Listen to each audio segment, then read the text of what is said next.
What if one book could completely change the way you think about success, happiness, aging, and just, well, life itself? I mean, it sounds like a big promise, right? It does. But in today's deep dive, you are about to discover some of the most powerful lessons ever written about longevity. Welcome back to Read Less. Yeah, we're really digging into something special today. Exactly. We are looking at this incredible book, Ikigai, The Japanese Secret to a Long and Happy Life, by Hector Garcia and Francesc Miralles. It's just such a fascinating exploration of what actually keeps us going. Right. And in this deep dive, you are going to learn the real meaning of purpose. We're talking about how the longest living people think differently, how their daily habits literally shape their cellular future, and how to overcome that modern burnout. And, how to level up your life step by step using these ancient philosophies. So usually when we talk about living a long time, there's this expectation of like mathematical precision. We treat it like an accounting problem, Oh, absolutely. Like you track your steps on your smartwatch, you log your macros, you measure your resting heart rate. Right. And eventually a doctor points at a chart and says, follow this line and you'll hit 95. Yeah, it's a very comforting way to look at biology because we naturally want things to be controllable. We want inputs and outputs. Like if I eat this specific blueberry, I get exactly 3 days added to my lifespan. Exactly. But then you step into the world of centenarians, the people who actually live past 100, and that biological calculator just completely shatters. The math we rely on in the West just doesn't apply. And that is what we are unpacking today. Because what if the secret to living to 100 isn't a biohacking sleep laser? Or a hyper-specific supplement stack, right? What if it's a psychological drive? Okay, let's unpack this.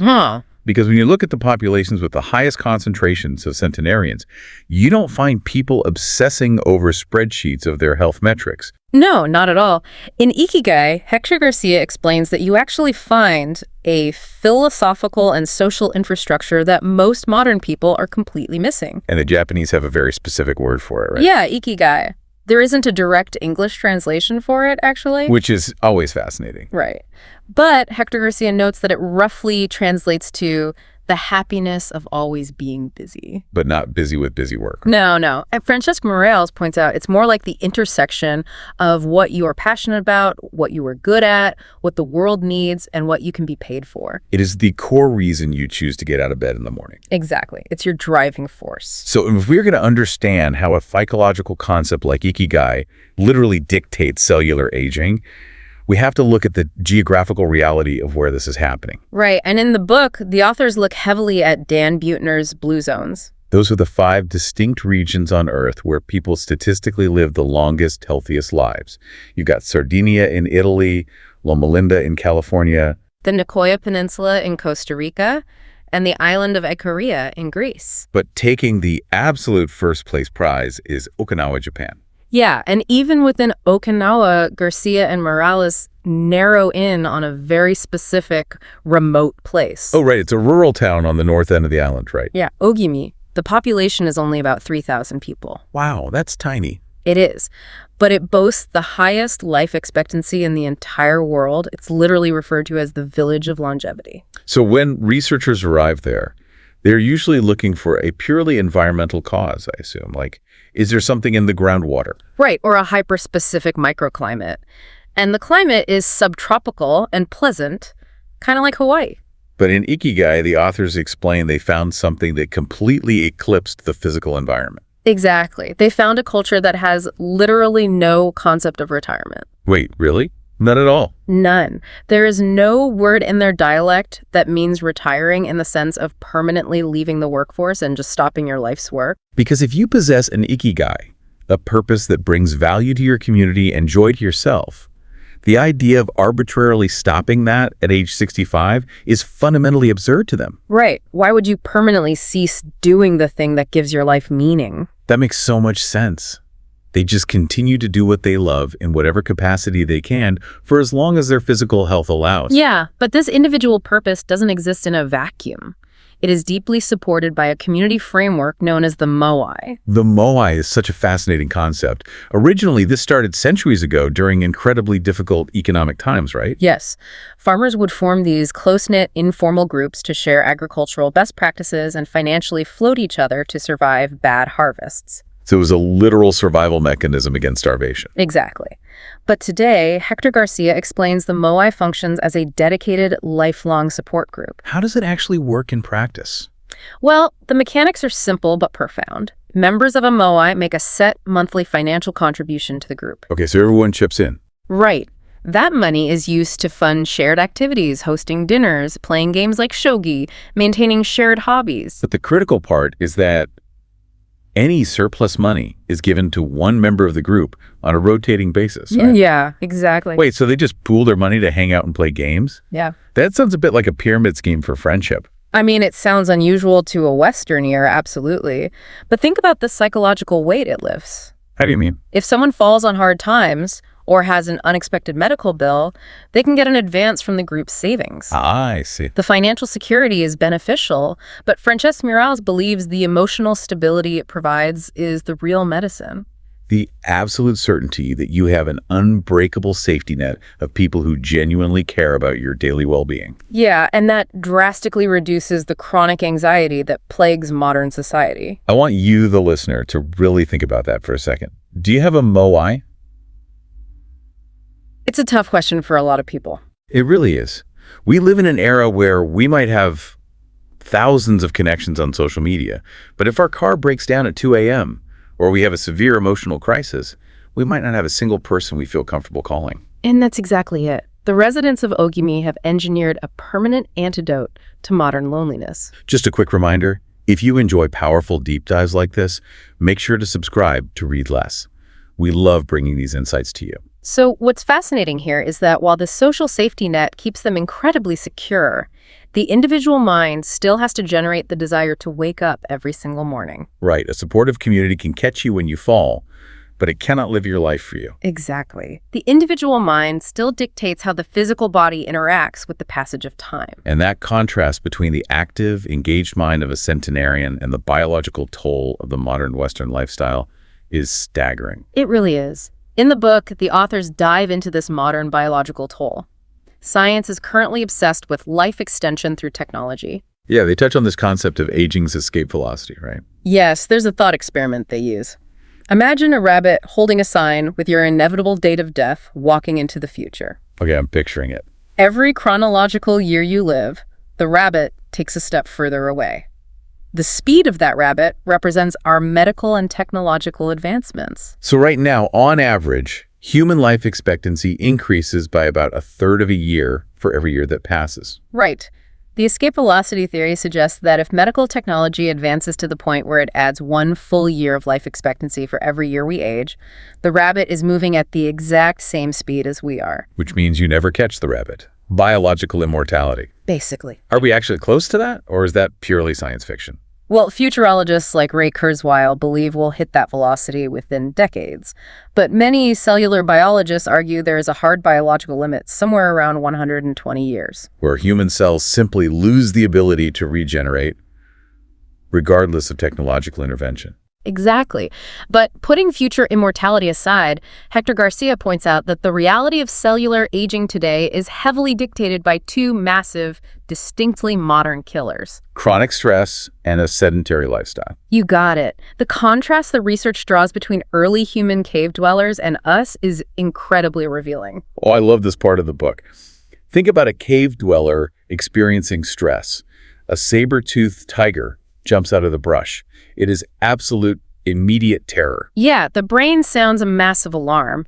The pituitary gland fires, the adrenal gland floods the bloodstream with adrenaline and cortisol. The physiological response is magnificent. The heart rate skyrockets to pump oxygen to the muscles. Blood glucose spikes to provide immediate energy. And dopamine is released to hyper-focus the mind on the threat. The body is primed for explosive physical action. It is the ultimate survival mechanism. But the crucial element is the duration. For the cave dweller, that stress event is acute and incredibly brief. Right, you either successfully outrun the tiger or you are eaten. Exactly. Either way, the event is over in minutes, and the survivor's body completely clears those stress hormones and returns to our relaxed baseline. Now compare that physiological mechanism to how we live today. We are rarely hunted by predators.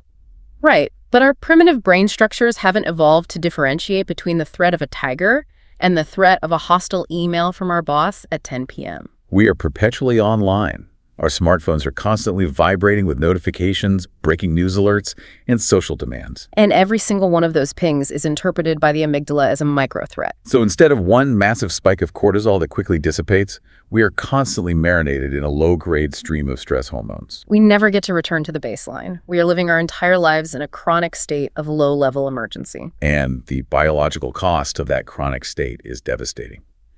The authors cite a profound study from the Heidelberg University Hospital. Oh, yeah. Researchers put a young doctor through a highly stressful simulated job interview and simultaneously forced him to solve complex mathematical equations. Then they drew his blood immediately afterward. Right, and what they found was that his antibodies had reacted to the psychological stress exactly as if a physical pathogen had invaded his body. So his immune system activated to fight a disease that wasn't there. Precisely. And because there was no actual virus or bacteria to attack, the confused immune response ended up damaging healthy cells, Causing premature cellular aging. Psychological stress literally caused the body to attack its own healthy tissue. It's terrifying. And it goes even deeper. Francesc Miralles highlights a study from the University of California that looked at mothers who are experiencing extreme chronic stress. Because they were caring for children with severe long-term illnesses. Yes. They discovered that this ongoing stress actively degraded their telomeres. Telomeres are the protective caps at the ends of our chromosomes, right? Yeah, a great way to visualize telomeres is to think of them like the little plastic tips on the ends of your shoelaces that keep the laces from fraying. Okay, I can picture that. Every time a human cell divides, that telomere gets slightly shorter. When it eventually gets too short, the cell can no longer divide, and it dies. And that shortening process is the fundamental biological mechanism of aging. Exactly. The University of California study proved that severe chronic psychological stress physically accelerates the fraying of those shoelaces. It literally makes you age faster on a microscopic level. So we sit all day at a desk, which the book notes causes your metabolism to plummet by 90% after just 30 minutes of sitting. And we soak in a soup of cortisol, shredding our telomeres. It sounds incredibly bleak. But the solution isn't just to quit your job and do a crossword puzzle on a beach. No, not at all. In Ikigai, they bring up the Israeli neuroscientist Shlomo Brezhnitz, who argues that to fight cognitive and cellular aging, we have to deliberately force the brain out of its comfort zone. Because the brain is, above all else, an efficiency machine. It loves to put behaviors on autopilot to conserve energy. Right. When you drive the same route to work, eat the same lunch, and do the same tasks every single day, the brain doesn't have to expend energy building new pathways. It just runs a pre-programmed script. Brezhnitz points out that the only way to build new neural connections to actually exercise the mind is to confront it with novel, challenging information. You have to learn a new instrument, interact with people outside your demographic, or completely disrupt your daily routine. And inherently, stepping out of your comfort zone causes a little bit of anxiety. Which brings up a really crucial distinction, because we just spent 5 minutes vilifying stress. But I want to push back on the idea that all stress is destructive. Yeah, that's an important point. There is a fascinating 20-year study by Dr. Howard Friedman at the University of California, Riverside, cited in the book. Yes, he found that people who maintained a low level of stress, people who actually faced challenges and put intense effort into their careers, statistically lived longer. Longer than people who retired early to a purely relaxed, challenge-free lifestyle. This is the critical difference between distress and eustress. Distress is the feeling of losing control, of being overwhelmed by external threats you cannot manage. That is the toxic cortisol trip. Exactly. Eustress, however, is the positive stress of engagement. It's the physiological arousal required to overcome a meaningful obstacle. It's the difference between the distress of your car breaking down on the highway versus the eustress of trying to solve a really tough puzzle. Or trying to hit a deadline for a creative project you genuinely care about. You actually need that tension to keep the machine running. If we connect this to the bigger picture, this positive eustress is the exact physiological state you enter when you are pursuing a meaningful challenge. It's the engine of Ikigai. Which brings us directly to a massive psychological question. How do we define meaning in the first place? And how do we find it if we feel completely lost? To answer that, Hector Garcia and Francesc Miralles take us temporarily away from the longevity villages of Japan and into the offices of two brilliant psychiatrists. Working on opposite sides of the world. Viktor Frankl in Vienna and Shomo Morita in Japan. Let's start with Frankl, the founder of logotherapy. To truly understand logotherapy, it's helpful to contrast it with Sigmund Freud's psychoanalysis, which was the absolute dominant psychological model of the era. Frankl used to joke about the difference. He said that in psychoanalysis, the patient lies down on a comfortable couch and tells you things that are very hard to say. But in logotherapy, the patient is required to sit up straight and listen to things that are very hard to hear. Because psychoanalysis is inherently retrospective. It looks backward into your childhood, trying to find the root cause of your current neuroses. Right, whereas logotherapy is entirely forward-looking. Frankl would literally sit down with a depressed patient and ask them, "Why do you not commit suicide?" It sounds incredibly harsh to our modern sensibilities. It sounds brutal. If I went to a therapist because I was sad and they asked me why I haven't killed myself, I'd probably walk out. It does sound brutal, but the mechanism behind the question is profound. The goal isn't to shock them into despair. It's to force the patient to consciously articulate the tethers that are keeping them alive. Exactly. By answering that question, the patient inadvertently reveals their life's purpose. Frankl structured this as a distinct 5-step process. Let's walk through those steps. Yeah. First, the patient feels an overwhelming sense of emptiness or anxiety. Second, the therapist helps them realize that this negative feeling is actually a disguised desire for a meaningful life. Third, the patient discovers their unique purpose. Fourth, they accept that destiny. And fifth, the passion for that destiny helps them overcome future obstacles. Frankl argued that what he called existential frustration, that feeling of being lost, empty, or unfulfilled, is not a mental illness. Right. It is not a chemical anomaly that needs to be medicated away. It is a positive evolutionary catalyst. It's your spirit's check engine light, telling you that your current actions are misaligned with your purpose. And Frankl didn't just theorize this in a comfortable office. He observed it firsthand in the most horrific circumstances imaginable. He was a prisoner in the Auschwitz concentration camp during the Holocaust. Yeah. He observed that the prisoners who had the highest statistical chance of survival were rarely the most physically robust. The survivors were the ones who had a compelling why waiting for them outside the barbed wire. For Frankl himself, his why was a manuscript. He had written a comprehensive book on his psychological theories, and the camp guards had confiscated and destroyed it upon his arrival. He literally kept himself alive by scribbling notes for the rewritten manuscript on tiny scraps of stolen paper. He lived Friedrich Nietzsche's famous aphorism, "He who has a why to live for can bear with almost anyhow." One of the key lessons from Ikigai is found in the clinical case studies Frankl documented. They are incredibly moving. Like the story of the suicidal mother. She had 2 sons. One died at the age of 11, and the other was paralyzed from birth. In her overwhelming grief, she attempted to take her own life and the life of her paralyzed son. But her son stopped her, expressing that he still desperately wanted to live. How does a therapist even begin to help someone in that level of despair find meaning? Frankl used a technique to radically shift her perspective of time and value. He asked her to close her eyes and imagine herself on her deathbed at age 80. Okay, placing her in the future. Right. In this imagined life, she was wealthy, healthy, and unburdened by disabled children, but she had lived a life completely for herself, doing nothing of consequence for anyone else. He asked her how she would view that life. And she realized she would have viewed it as a hollow failure. Wow. Then he asked her to look at her actual current life.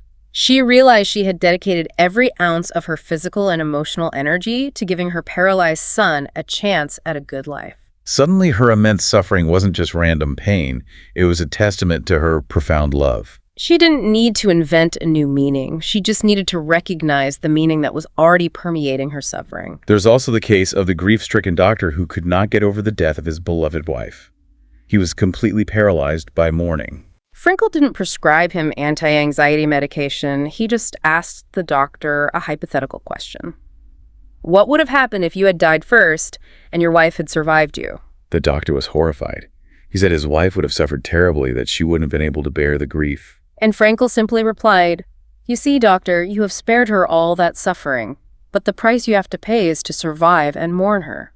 Instantly, the doctor's meaningless agony was transformed into a noble, intentional sacrifice for the woman he loved. It's entirely about shifting the narrative framework of your own existence.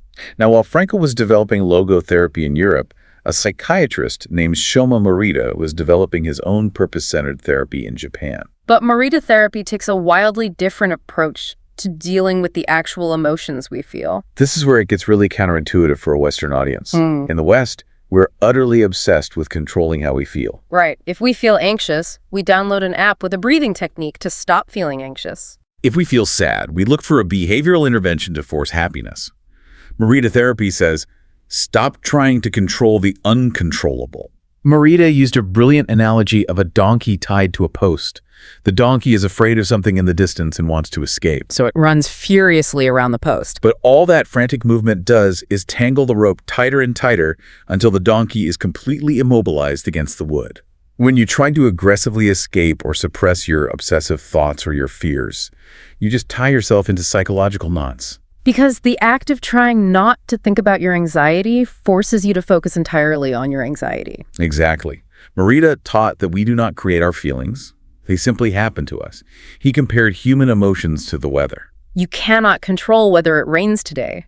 You can only observe the rain and decide if you're going to take an umbrella. You welcome the emotion, you acknowledge it, but you absolutely do not let it dictate your necessary actions. So what does this all mean for you listening right now? Let's say you are terrified about a massive presentation you have to give to your company's executive board tomorrow.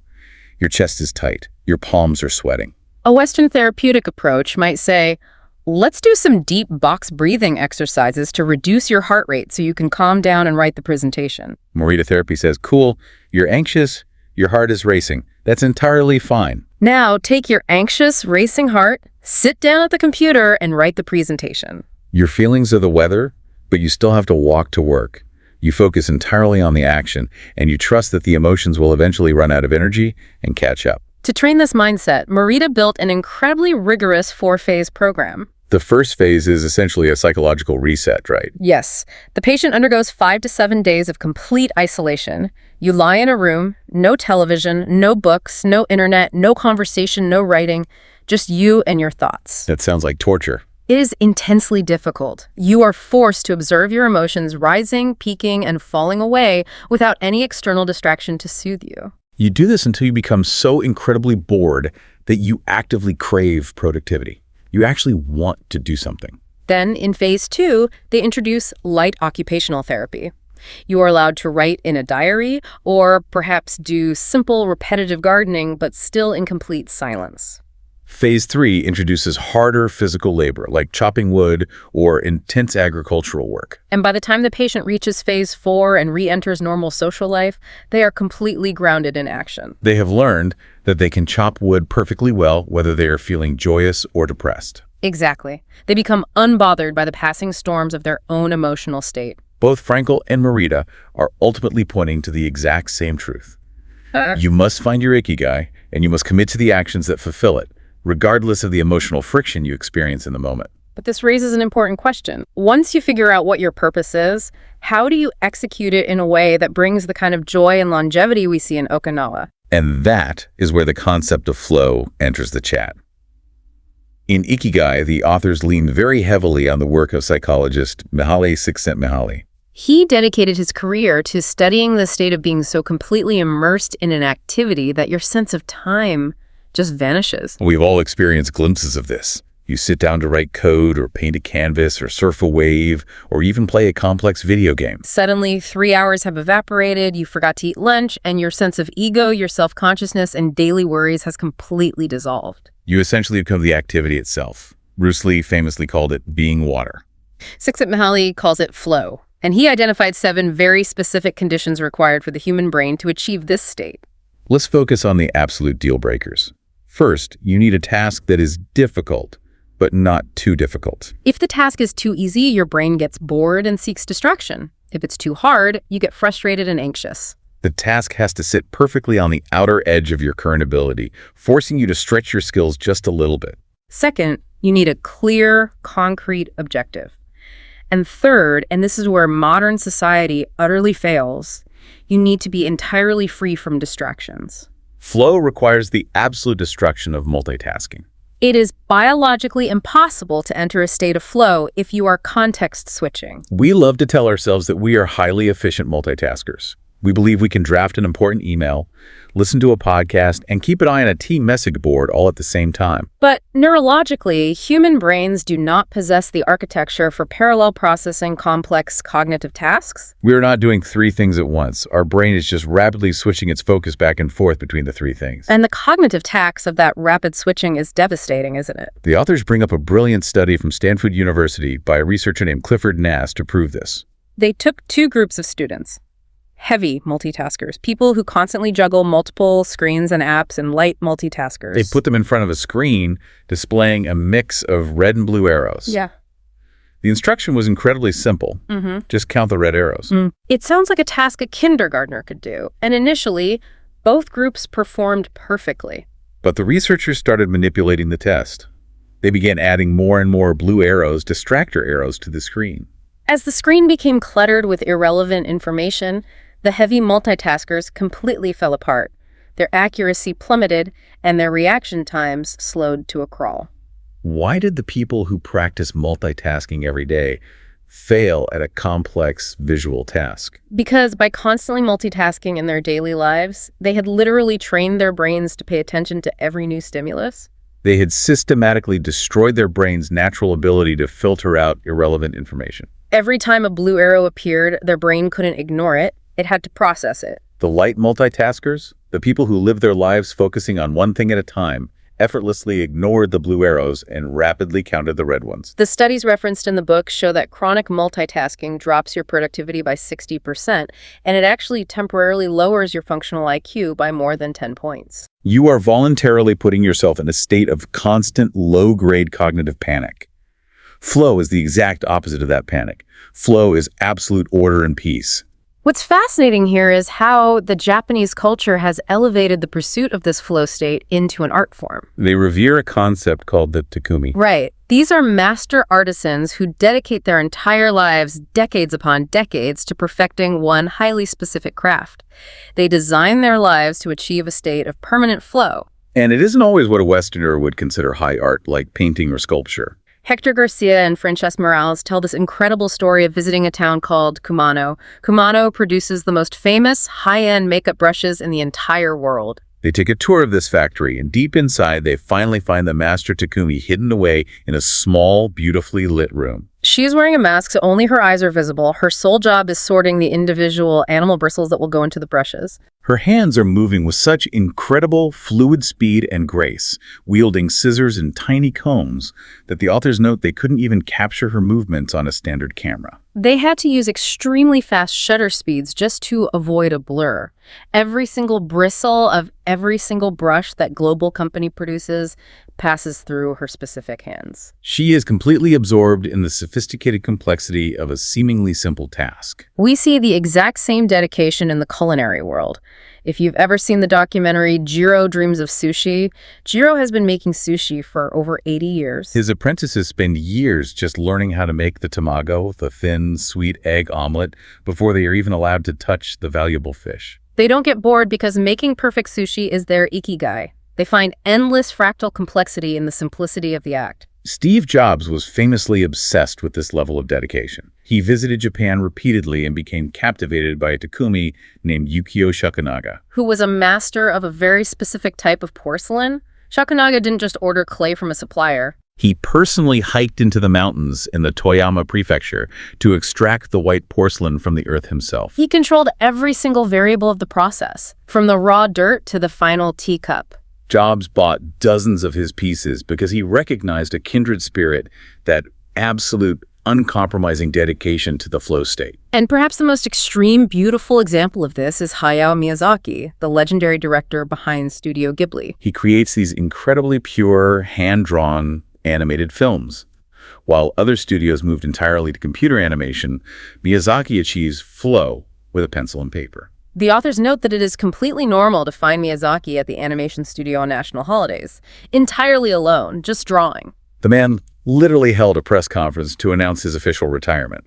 And the very next day, instead of taking a vacation or playing golf, he walked right back into the studio. He sat down at his desk and started drawing. He physically couldn't stop. Because how do you retire from your own soul? You don't. But listening to this, it's easy to think, well, I'm not a world-class animator or a master sushi chef. My job is boring. But the authors introduced this brilliant concept of microflow. This is the ability to train your brain to find a flow state in completely mundane, routine tasks. Bill Gates is a perfect example of microflow. He famously washes the dishes at his home every single night. He says he genuinely enjoys it. How does a billionaire enjoy washing dishes? He created a rigid set of rules for himself, washing the plates first, then the forks, arranging them in a very specific way. He turns a mundane chore into a focused, optimizing meditation. Or the elevator operator the authors observed at the Shinjuku subway station in Tokyo. She's been pushing the exact same buttons in the exact same elevator box since 2004. But instead of being miserable, she turned it into a choreography. She greets every customer with a specific song-like tone. She bows gracefully. She presses the floor button with the fluid precision of a geisha serving tea. She artificially layered complexity onto a simple task to engage her mind and prevent boredom. This is a profoundly important skill. If you can cultivate the ability to find flow while doing the laundry or while filling out a boring corporate spreadsheet, you possess the key to daily happiness. So my challenge to you, listening right now, look at your relationship with your work. Can you utilize the Pomodoro technique today? Set a physical timer for 25 minutes of pure, uninterrupted focus on one single task. No checking your phone, no opening a new browser tab. Just 25 minutes of counting the red arrows. If you can do that, you are taking the first tangible step toward reclaiming your flow. And the beautiful thing is that the ability to maintain that flow, that drive to keep creating and engaging, does not diminish with age. In fact, as Hector Garcia shows, it is the one common denominator among the oldest people who have ever lived on this planet. Which brings us to the voices from the centuries. The authors compiled insights from supercentenarians, people who have lived past 110 years old. And what is so wild about this group is how utterly, completely different their lifestyles were. It is a wildly diverse group of humans. You have Maria Capavia from Ecuador, who lived to be 116. When asked her secret, she claimed it was because she had never eaten meat in her entire life. She was famously still dancing the waltz at 107. Then you look at Jean Calment from France, who holds the record at 122 years old. She rode a bicycle until she was 100, and she actively smoked cigarettes until she was 120. She literally only quit smoking at 120 because her cataracts got so bad she couldn't see the end of the cigarette to light it. And she attributed her longevity to consuming massive amounts of olive oil, port wine, and chocolate. Then you have Alexander Imich from the U.S., who lived to 111. He was a chemist and a parapsychologist. When reporters asked him his secret, he just shrugged and said, "I don't know, I just haven't died yet." Oh, and he never drank a drop of alcohol. The contrast is genuinely funny. Some drank, some didn't. Some were vegetarians, some ate whatever they wanted. But what Francesc Miralles points out is that when they looked deeper, their psychological disposition was nearly identical across the board. They all possessed a remarkably stoic attitude toward hardship, a high degree of emotional awareness, an incredible sense of humor, and a fierce, stubborn dedication to just moving forward. My favorite quote in this entire section of the book comes from Hokusaya, the legendary Japanese artist who created the famous Great Wave woodblock print. He lived to be 88, which was practically immortal for the 19th century. He wrote a postscript to one of his collections when he was 75 years old. And he basically wrote, "Everything I produced before the age of 70 is garbage. It's not worth counting. At 73, I finally started to understand the true nature of animals and plants. At 80, I'll make real progress. At 90, I will penetrate the mystery of things. At 100, I will reach a marvelous degree of skill. And at 110, every dot and line I draw will be alive." It's an astonishing perspective on aging. He viewed his 70s as his apprenticeship. He genuinely believed his absolute peak performance lay decades in the future. Think about that perspective. He's 73, and he's basically saying, I'm just getting warmed up. Contrast that with how we in the West view turning 40 or 50. We hit 50 and immediately start talking about being over the hill. We joke about our knees breaking down and our best days being behind us. What would you do differently today, right now, if you genuinely assumed your absolute peak potential wouldn't be unlocked until you were 110 years old? It changes your entire horizon. You stop rushing. You gain the patience of an architect building a cathedral. You focus on the daily practice rather than the immediate outcome. And this philosophical view is deeply practical. Which brings us back to the physical reality of Ogimi. We've talked about their mindset, but how do these people actually live, eat, and move on a random Tuesday? To answer that, Hector Garcia and Francesc Miralles conducted over 100 in-depth interviews with the residents of Okinawa. And the first thing that becomes apparent is that their daily life is deeply intertwined with nature and a very specific spirituality. The main religion in Okinawa is Ryukyu Shinto, which is an ancient animist faith. They believe the world is populated by an infinite number of spirits. They believe there are spirits of the home, spirits of the trees, spirits of the mountains. In the Yambaru jungle, which borders Ogimi, they hold a deep belief in magical sprites called Bunagaya.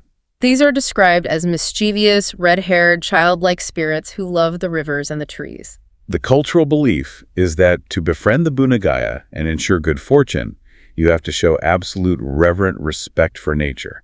You cannot exploit the land. They also believe every single person has an essence, a life force called mabui. If you suffer a terrible shock or a physical fall, they believe you can actually drop your mabui, and they have specific rituals to help you pick your spirit back up. And this deep spiritual connection translates directly into their daily social actions.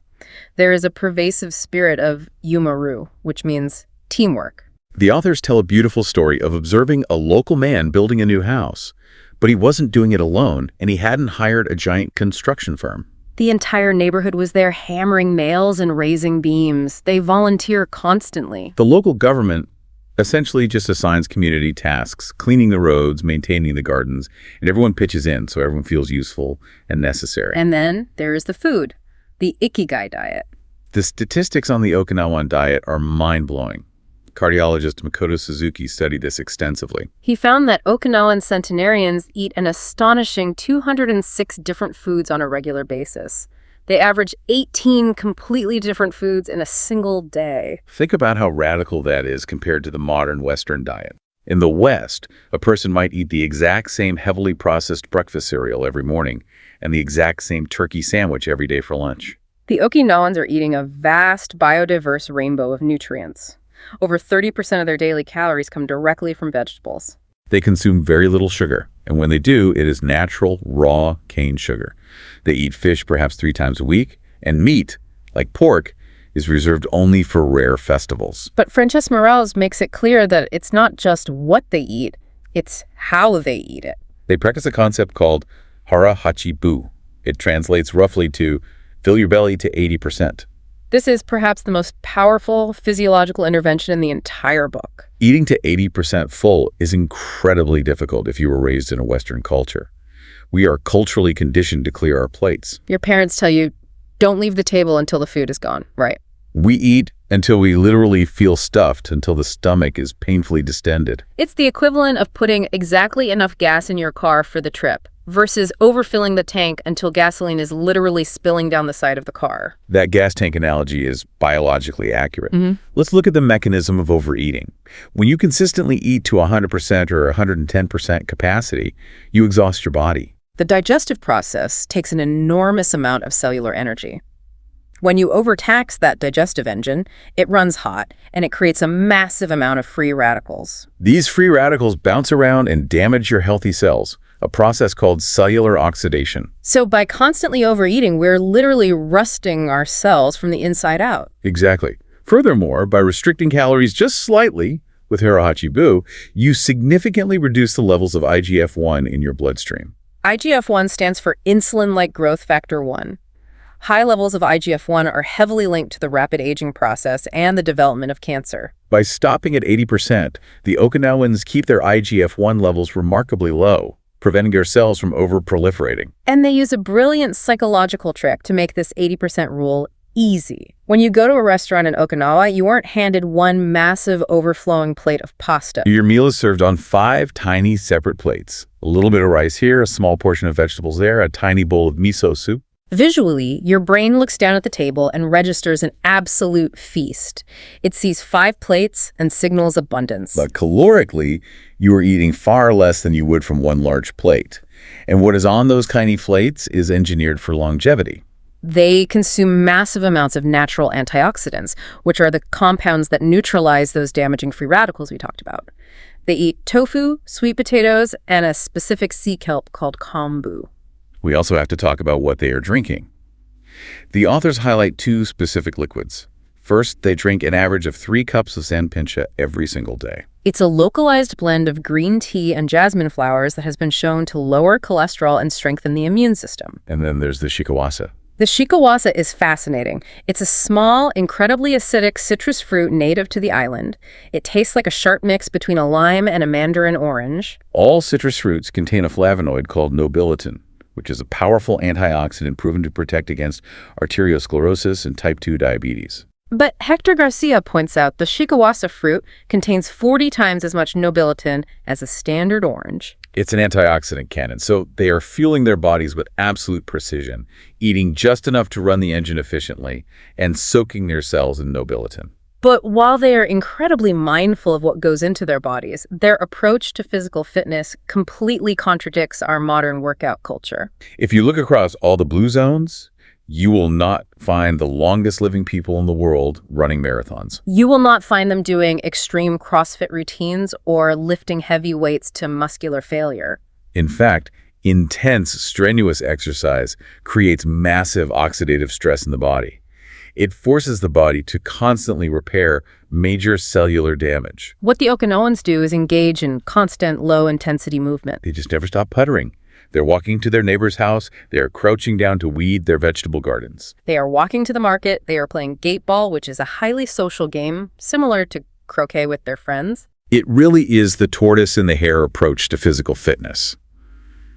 In the West, we sit in an ergonomic office chair, completely motionless, staring at a screen for 10 hours. And then we feel guilty, so we drive to the gym and punish our bodies with a brutal 45-minute high-intensity interval training workout, spiking our heart rate to the absolute maximum. And we go back home and sit motionless on the couch. The biological whiplash of that must be incredibly stressful on the heart and joints. It is. The Japanese have institutionalized the exact opposite approach through something called Radio Taiso. Every single morning, a broadcast goes out. Originally, it was on the radio. Now it's on television or the internet. And across the entire country, millions of people, including roughly 30% of the entire population of Japan, stand up and do 5 or 10 minutes of dynamic stretching together. The actual movements of Radio Taiso are incredibly simple. It's raising your arms in a large circle over your head, gently bending the knees, twisting the torso. But the core goal isn't muscle hypertrophy. It's joint mobility. As the authors point out, modern humans rarely raise their arms above their heads unless they are reaching for a high shelf in the kitchen. But our evolutionary ancestors were constantly reaching up to pick fruit, climb, or build shelters. Radio Taiso wakes up the body, lubricates every single joint, and maintains the body's full natural range of motion. The researchers visited a nursing home in Ogimi and noted that even the residents in wheelchairs were participating. They were doing modified versions of Radio Taiso with their arms. They just keep moving whatever parts of their bodies that they still have control over. And this philosophy of gentle, mindful movement is echoed in all the major Eastern physical disciplines they highlight, like yoga, tai chi, and qigong. Qigong is particularly interesting in the context of longevity. It translates literally to working with the life force, or qi. It involves static and dynamic exercises that heavily stimulate respiration and blood flow. And there's a very specific practice within Qigong, dating back to the 6th century, called the 6 healing sounds. It coordinates physical movement with the pronunciation of specific drawn-out sounds that are believed to physically resonate with the internal organs.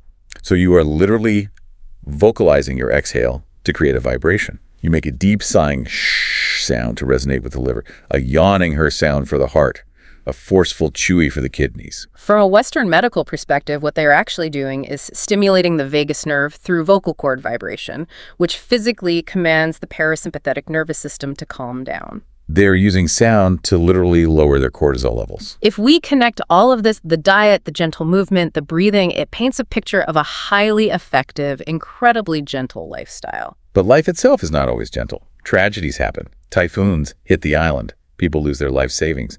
Loved ones die. How do the people of Okinawa, who have lived through the absolute horrors of World War II and periods of extreme poverty, handle catastrophic, unavoidable setbacks without completely breaking under the psychological stress? This brings us to the final and perhaps most vital concept in the book, the construction of psychological armor, resilience. But Hector Garcia pushes far beyond the standard Western definition of resilience. Usually we define resilience as taking a heavy punch and eventually standing back up. It's the ability to return to your previous baseline. The authors look at a blend of ancient philosophies and modern theory to find a way to not just survive a punch, but to actually become stronger because of it. To build this psychological armor, Ikigai first looks at the parallels between Greco-Roman Stoicism and Buddhism. Both philosophies aim to curb the ego and control negative emotions, but they use slightly different tools. Stoicism, championed by thinkers like Seneca, utilizes a powerful tool called negative visualization. Seneca was one of the wealthiest and most powerful men in Rome, but he would regularly practice poverty. He would spend a week eating the cheapest peasant food, wearing rough clothes, and sleeping on a hard floor. He deliberately forced himself to experience his worst-case scenario. He wanted to look at his deepest fear of ruin and realize, oh, is this what I was so afraid of? I can easily survive this. By actively contemplating the loss of everything you love, you extinguish the paralyzing anxiety of losing it. And paradoxically, it cultivates an immense, profound gratitude for having it in the present moment. Buddhism arrives at a very similar state of presence through the concept of impermanence. The Roman Emperor Marcus Aurelius echoed this when he said, "The things we love are like the leaves of a tree. A gust of wind can blow them away at any moment." Everything in existence is fleeting. And the Japanese cultural tradition embraces this ephemeral, decaying nature of reality through a beautiful aesthetic and philosophical concept called wabi-sabi. Wabi-sabi is the act of actively finding beauty in the imperfect, the incomplete, and the flawed. Think about the contrast with the Greco-Roman tradition in the West. When we build a monument, we build magnificent cathedrals out of solid granite and marble. We want absolute mathematical symmetry. We want sharp, perfect lines. We want our buildings to conquer time, to stand completely unchanged for 1,000 years. We are obsessed with the illusion of permanence. The Japanese architectural tradition, however, embraces wood and nature. The authors highlight the Grand Shrine of Eyes. It is one of the most important Shinto shrines in Japan. But it isn't a permanent stone structure. It has been completely torn down and meticulously rebuilt every 20 years for centuries. They are not trying to artificially preserve the physical building forever. They are preserving the tradition and the knowledge of building it. They accept that physical things must naturally decay. And wabi-sabi applies to everyday objects as well. If a beautiful teacup falls and shatters, they don't throw it away. They repair it, often filling the cracks with gold lacquer. That repaired teacup is now considered significantly more beautiful and valuable than a pristine, brand new teacup because it has a history. It survived being broken. It wears its trauma as a badge of beauty. We spend our entire modern lives trying to curate the perfect, flawless social media existence, constantly stressed and terrified that someone will see our cracks. We hide our failures. But wabi-sabi says the crack is the best part of you. You don't have to be perfect or perfectly healed to find your Ikigai. Your flaws and your painful history are literally part of your unique purpose. And you have to embrace the moment you are in right now, flaws and all, which is a concept they call Ichigo-ichi. It translates roughly to, this exact moment will never occur again. When you combine the stoic acceptance of worst-case scenarios with the wabi-sabi appreciation of your own imperfection, you create a psychological foundation for what the author Nassim Nicholas Taleb calls anti-fragility. Anti-fragility is such a powerful concept. It is the ultimate evolution of resilience. Taleb explains it like this. If something is fragile like a glass vase, a sudden shock breaks it. If something is resilient like a rubber ball, a shock deforms it temporarily, but it eventually bounces back to its exact original shape. But if something is anti-fragile, a shock actually makes it physically stronger than it was before. The mythological example Taleb uses is the Hydra of Lerna. When Hercules cuts off one of the monster's heads, 2 heads grow back in its place. The creature actively benefits from the damage. The authors apply this concept to the tragic 2011 earthquake and tsunami in Japan. Many towns were fragile, the disaster hit, and they simply vanished, unable to ever recover. Other towns were resilient. They rebuilt exactly what they had before and returned to their baseline. But certain Japanese construction and logistics companies were anti-fragile. The catastrophic event caused their stock and capabilities to skyrocket because their specific services were suddenly in massive demand.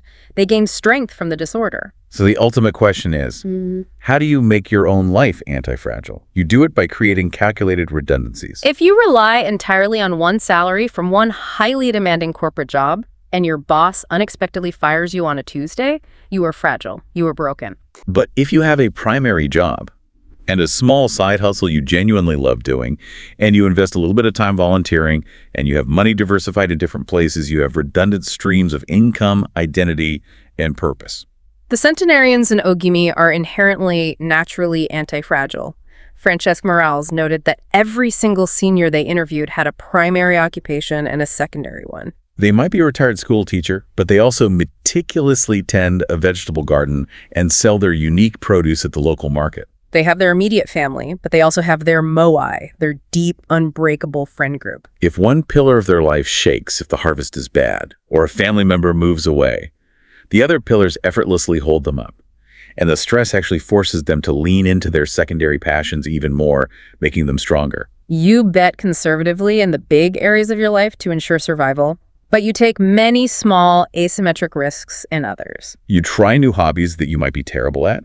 You talk to strangers. And crucially, you actively cut out the things that make you fragile. You cut out toxic, energy-draining friendships. You pay down your debt so you aren't a fragile slave to a monthly payment. You stop eating heavily processed garbage that makes your cellular biology fragile.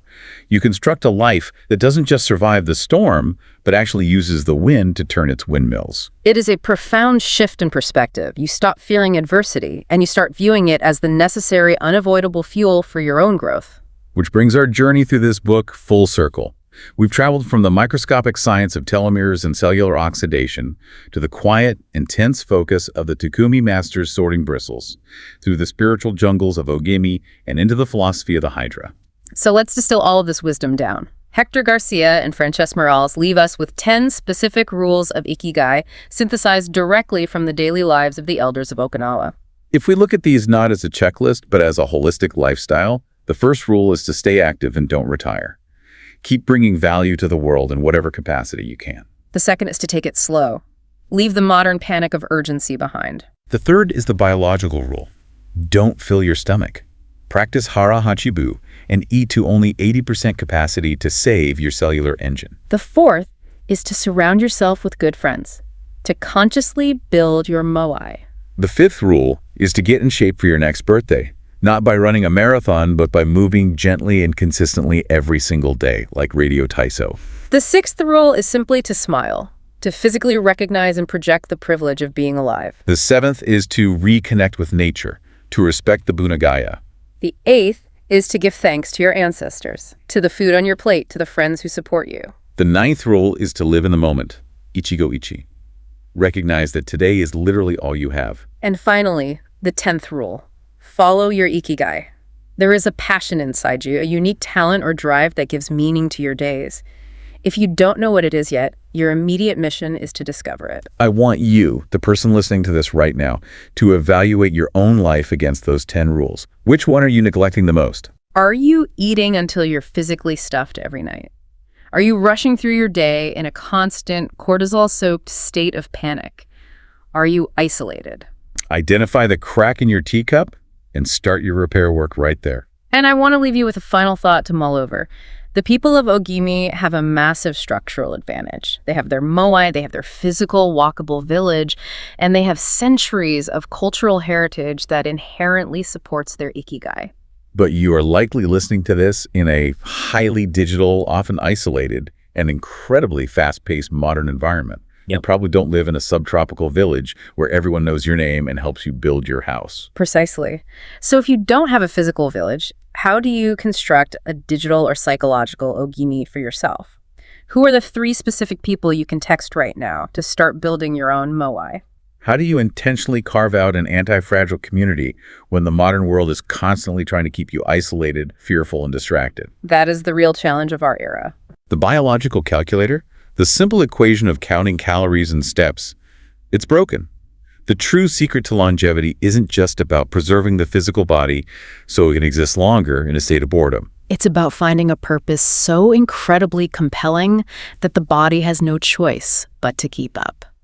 Thank you so much for joining us on this deep dive into Ikigai.